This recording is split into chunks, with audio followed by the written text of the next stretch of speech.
আপনি জানেন কি রাধারানীর নামে কৃষ্ণের কৃপা পাওয়া যায়? কথিত আছে, ভালোবাসা যদি খাঁটি হয় তবে দেরি হলেও ভগবান তার কথা অবশ্যই শোনেন। গোকুলে একটি সুন্দর ময়ূর থাকত। সে ছিল শ্রীকৃষ্ণের পরম ভক্ত। তার দিন রাতের একটাই ইচ্ছা ছিল, শুধুমাত্র একবার সে তার সাঁওরিয়া শ্রীকৃষ্ণের চরণে যেন স্পর্শ পায়। এই ইচ্ছা পূরণের জন্য সে একটি কৌশল বের করল। সে রোজ শ্রীকৃষ্ণের দরজায় গিয়ে বসে থাকত। যখনই শ্রীকৃষ্ণ বাইরে আসতেন সে তার মধুর কণ্ঠে গান ধরত, আমার কেউ নেই আশ্রয়, তুমি ছাড়া হে গোপাল সাঁওরিয়া আমার। দিন কাটতে লাগল। সপ্তাহ, মাস, এমনকি পুরো একটি বছর পার হয়ে গেল, কিন্তু কৃষ্ণ কখনো সেই ময়ূরের দিকে ফিরেও তাকালেন না। একদিন হতাশ হয়ে ময়ূরের চোখ থেকে জল ঝরতে শুরু করল। ঠিক সেই সময় একটি চঞ্চল ময়না সেখান দিয়ে যাচ্ছিল। এই দৃশ্য দেখে সে থমকে গেল। সে বলল, আরে ময়ূর, শ্রীকৃষ্ণের দরজায় কেন কাঁদছ? এটা তো অবাক হওয়ার মতো ঘটনা।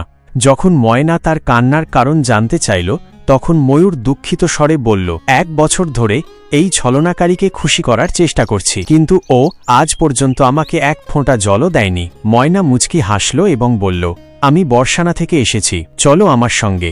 রাধারানী খুব দয়ালু, তিনি অবশ্যই তোমার উপর কৃপা করবেন।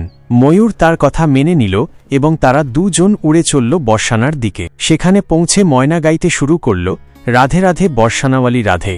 কিন্তু ময়ূর সেই পুরনো ভজনই গেয়ে চলল, আমার কেউ নেই আশ্রয়, তুমি ছাড়া হে গোপাল সাঁওরিয়া আমার। রাধা রানী যখন এই কথা শুনলেন তখন তিনি নিজে বাইরে এলেন, ময়ূরকে বুকে জড়িয়ে ধরলেন এবং জিজ্ঞেস করলেন, কোথা থেকে এলে তুমি?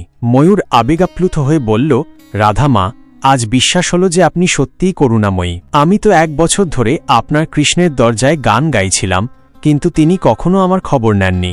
এই কথা শুনে রাধা মুচকি হাসলেন এবং বললেন, আমার কৃষ্ণ এমন নয়, তুমি আরও একবার যাও, তবে এইবার আমার নাম জপ করো।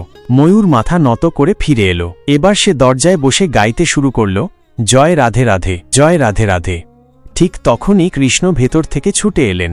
ময়ূরকে বুকে জড়িয়ে ধরে বললেন, কোথায় ছিলে ময়ূর? ময়ূর হাসল এবং বলল, বাহারে ছলনাকারী, তোমার নামে ডাকলাম তো শুনলে না, কিন্তু রাধার নাম নিতেই ছুটে এলে। কৃষ্ণ হাসলেন এবং বললেন, এটা তোমার সৌভাগ্য যে তুমি রাধার নাম নিয়েছ, তাই আমি তোমাকে বর দিচ্ছি। যতদিন এই সৃষ্টি থাকবে তোমার পাখা আমার মুকুটের শোভা হয়ে আমার সঙ্গে থাকবে, আর যে রাধার নাম নেবে সে সর্বদা আমার হৃদয়ের কাছাকাছি থাকবে। সবাই মিলে প্রেম সে বলো রাধে রাধে।